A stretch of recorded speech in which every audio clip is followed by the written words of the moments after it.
30% ఒకేసారి పెంచడం అనేది ప్రొడ్యూసర్లందరికీ ఇబ్బందిగా పరిస్థితి. ప్లస్ ఇంకో పాయింట్, ఏ రోజు వేతనాలు ఆ రోజు ఇవ్వాలని అందరూ అడుగుతున్నారు.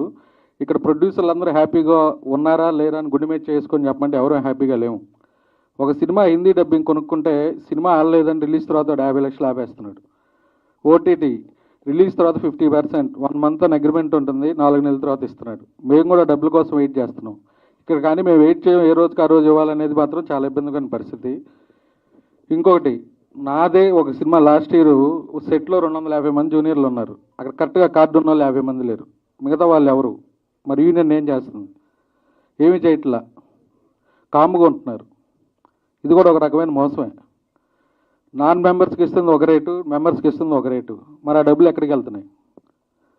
ఇది అందరూ ప్రతి ప్రొడ్యూసర్ వాళ్ళ ఎక్స్పీరియన్స్లో జరిగింది తప్పులే. ఇవి మోసం అని నేను అంటలేదు, ఇవన్నీ బయట పెట్టాలి. అండ్ ఈ షూటింగ్లు ఆపడం వల్ల, నాది ఒక సినిమా రిలీజ్ ఉంది దీపావళికి, షూటింగ్ ఆపి కూర్చున్నాం. ఇది కరెక్ట్ కాదు. వయా మీడియాగా అంతా మాట్లాడుకొని అందరూ ఒక దాని మీదకి వచ్చి సపోర్ట్ చేయాలి.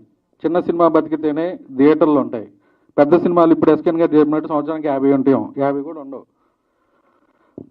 దానికి మీడియా వాళ్ళు అందరూ సపోర్ట్ చేసి ఈ సమస్యను తొందరగా సాల్వ్ చేయాలని కోరుకుంటాను. Thank you.